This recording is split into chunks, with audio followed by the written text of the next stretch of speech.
Welcome back to Real Reviews, ladies and gentlemen. It's the fixture here in the Theater of the Sun where we talk about old and new movies and shows without giving away some of that critical plot. You know what, let's just forget about the intro for right now. You know exactly what you're coming into.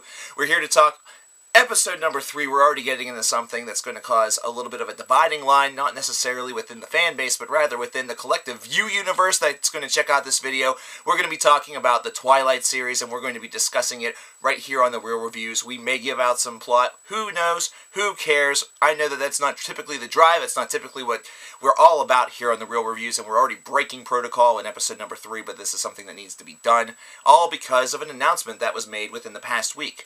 Now, for those of you who are unaware, the Twilight series was a book series that was authored by Stephanie Meyer that was transformed into a movie series starting a couple of years ago with the first film, Twilight, and then continued on with New Moon, Eclipse, and Breaking Dawn, which was split into 2 parts. Now, the reason why this is something that's topical right now is that there has been rumors that have surfaced that Midnight Sun, which is based on an unfinished manuscript that was leaked to the internet a couple of years ago whenever the book series was still hotter than shit, is now going to be transformed into a movie, and it's based around the events of the Twilight novel, the very first novel, told from Edward Cullen, the vampire's perspective, as opposed to the traditional narrator who is Bella Swan, the human who is eventually turned into a vampire later on. That might have been a spoiler, but really at this point, who cares? And also, there have been rumors that this is not going to be just one film. This is actually going to be split off into 2 parts, which is just like Breaking Dawn, which is just like what the Hunger Games will be doing with Mockingjay after the release of Catching Fire, and which is something that's going to be done by a ton of movies down the line, and there are a couple of reasons why they're doing this, and we all know why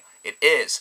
And that is because of money, because of lucrative profit, and because most cases, whenever we talk about finales to book series such as these, the last book tends to be one that is extremely large. It is something that tends to really have a deep plot to it, and it works to interconnect everything together and then finally put everything to rest and essentially close out the universe and close the book on it. This is something that we originally saw with the Harry Potter movies, with the Deathly Hallows Part 1 and Part 2, both of which did fantastically well, and you have to say that even though this was something that was indeed necessary for the Harry Potter novels because they were very, very lengthy, this was also something that set up a precedent for movie studios across the land that knew that the teen or tween series finale was definitely one where they can milk it for an extra year, get an extra movie out of it, which also means they get an extra trip to the bank and an extra revenue share. Now let's talk about Twilight a little bit. This is all centered around Bella Swan, who is a young girl who goes to a new city, a new town up in the Northwest, eventually finding Edward Cullen. She's kind of a loner up to this point.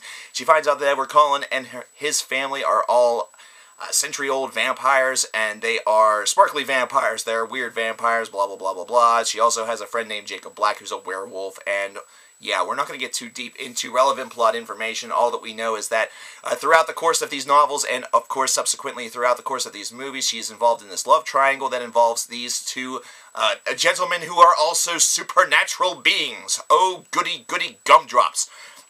Now, throughout this series, there are definitely a lot of different moral issues that come up, not to mention a number of issues that are relatively centered to the age-old wars between vampires and werewolves, which of course makes Jacob Black and Edward Cullen natural enemies. That was really, really stupid, but let's face it, you can basically make them each, you know, Jacob Cullen and Edward Black, and I'm sure fanfictions have done that, and that's really creepy.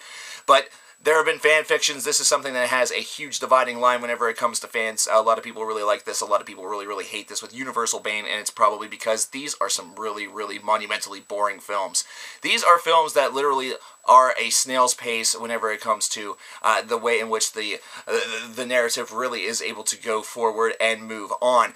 This is something that is also mirrored a little bit in the book. Now, I understand these are meant to be drama films. These are not ones that are going to be laced with action. It's not going to be laced with adventure. This is not like The Lord of the Rings, where you're trying to go on this epic quest through a land that is unfamiliar to a commonplace human being.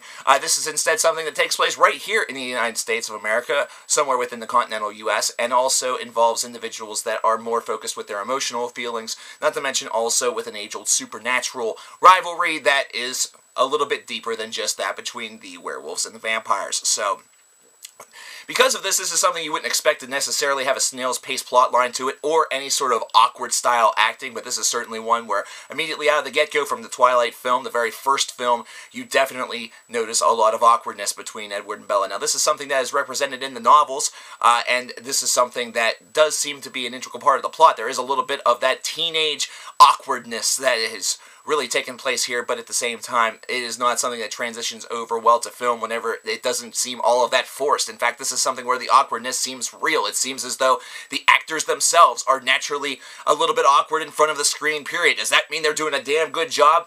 Well, some people would say that that is the case, but in my opinion, it is something that's far more of a distraction than it is a positive, so for that, we really have to dismiss it. Secondly, there are definitely a lot of things that can be said about the fans, and it can be said about the Twitards, and also that can be said about the periodic way in which these films kind of jump around. And another thing that needs to be noted is that with the Harry Potter series, there is definitely a strong finish point. There was definitely a strong finish with the Deathly Hallows Part 1 and 2. Breaking Dawn did not need to be separated into 2 movies. This is something where all of the events could have been handled in one potentially 3-hour film as opposed to trying to milk it.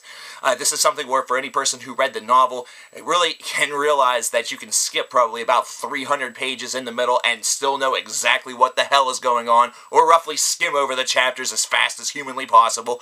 Trust me. This is definitely a writing style where you can do that and easily understand the context of it. These are definitely not Stephen King novels. These are definitely not novels for any individual that has an actual brain in their skull. This is something where the target audience is clear, and if you are within that range, even you could probably skim it. But this is also a book that grows monumentally tiring, and the movie transitions that same way. There is some action that definitely is attempted to be incorporated to try to give the film a little bit more of a flash. There's definitely a lot of dramatic effect. There's definitely a lot of moments, including the time in which they both first do it for the first time. Oh my god, such a big moment. Is that something that really needs to be in a tween novel?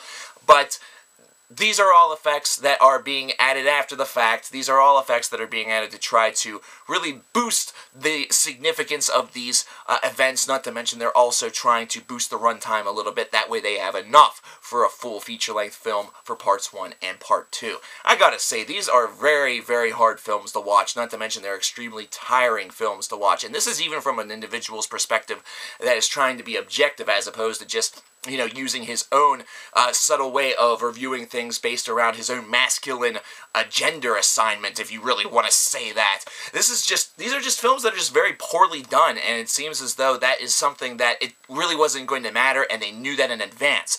This was such a phenomenon, this was such a huge book series, that I really think that the filmmakers realized they did not necessarily have to make these films all of that visually spectacular, but they tried to anyway.